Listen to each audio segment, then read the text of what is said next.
YouTube రామరాజ్యం channel ప్రేక్షకులకు నమస్కారం. రెడ్డి గారు బెంగళూరు వెళ్తే బెంగే అనే అంశంపై విశ్లేషణ. ఈ విశ్లేషణ మీరు చూసే ముందుగా మీరు నా ఛానల్ లైక్ చేయండి, షేర్ చేయండి. ఆ తర్వాత సబ్స్క్రైబ్ చేయండి. మీరు నా ఛానల్ లైక్ చేసి షేర్ చేసి సబ్స్క్రైబ్ చేయడంతో పాటు ఇదే వీడియో నలుగురికి పంపిస్తే 10 నుంచి 20 మందికి చేరేందుకు మీరే అవకాశం కల్పించినట్లు ఉంటుంది. ఇక అసలు విషయానికి వద్దాం. ఆంధ్రప్రదేశ్ రాజకీయం హాట్ టాపిక్గా మారుతుంది. అరెస్టుల పర్వం, కేసుల అంశం. ఇది ఎవరికి జరుగుతూ ఉంది అంటే కేసులు, అరెస్టులు, యుద్ధం జరుగుతూ ఉంది వైకాపా పార్టీకి, ఆ తర్వాత కూటమి ప్రభుత్వానికి. ఈ యుద్ధంలో ఎవరు ఎప్పుడు అరెస్ట్ అవుతారో అర్థం కాని పరిస్థితి. మొన్న ఒకరు అరెస్ట్ అయ్యారు, వల్లభనేని వంశీ. ఇంతకుముందు ఒక ఎంపీ అరెస్ట్ అయ్యాడు.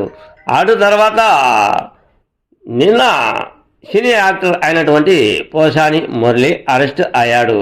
ఈరోజు గోరంట్ల మాధవ కూడా అరెస్ట్ అవుతాడు అంట. అంటే అరెస్టులు జరిగితే ఎప్పుడైతే రెడ్డి గారు, అదే జగన్మోహన్ రెడ్డి గారు బెంగళూరుకు వెళితే అరెస్టుల పర్వం కొనసాగుతూ ఉంది. అంటే రెడ్డి గారిని బెంగళూరులో మనశ్శాంతిగా రాజకీయ ఆలోచనలకు స్థానాన్ని కల్పించకపోవడం ఇలా ఒక టార్గెట్, కూటమి ప్రభుత్వం టార్గెట్. బెంగళూరులో మనశ్శాంతిగా రాజకీయం చేసేందుకు అవకాశం కల్పించేదానికి వీళ్ళు పావులు ముందుకు కలిపే విధంగా నడుస్తూ ఉన్నారా? బెంగళూరులో మనశ్శాంతి కోల్పోవాలి జగన్మోహన్ రెడ్డి అనే దిశానిర్దేశం వైపు కూటమి ప్రభుత్వం వెళ్తుందా? ఏం జరుగుతుంది ఆంధ్రప్రదేశ్లో అంటే బెంగళూరుకు వెళ్తే రెడ్డి గారికి మనశ్శాంతి ఉండకూడదు. బెంగళూరుకు వెళ్తే బెంగ పెట్టుకోవాల్సిందే. ఎవరో ఒకరిని అరెస్ట్ చేయాల్సిందే.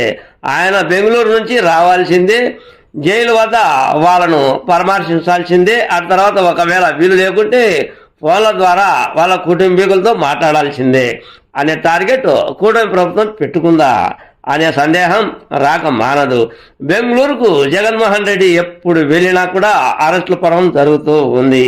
అంటే బెంగళూరుకు వెళ్తే బెంగ పెట్టుకోవాలి రెడ్డి గారు అనే సిద్ధాంతం కూటమి ప్రభుత్వం కొనసాగుతుందా అన్నదే నా ఈ చిన్న వీడియో.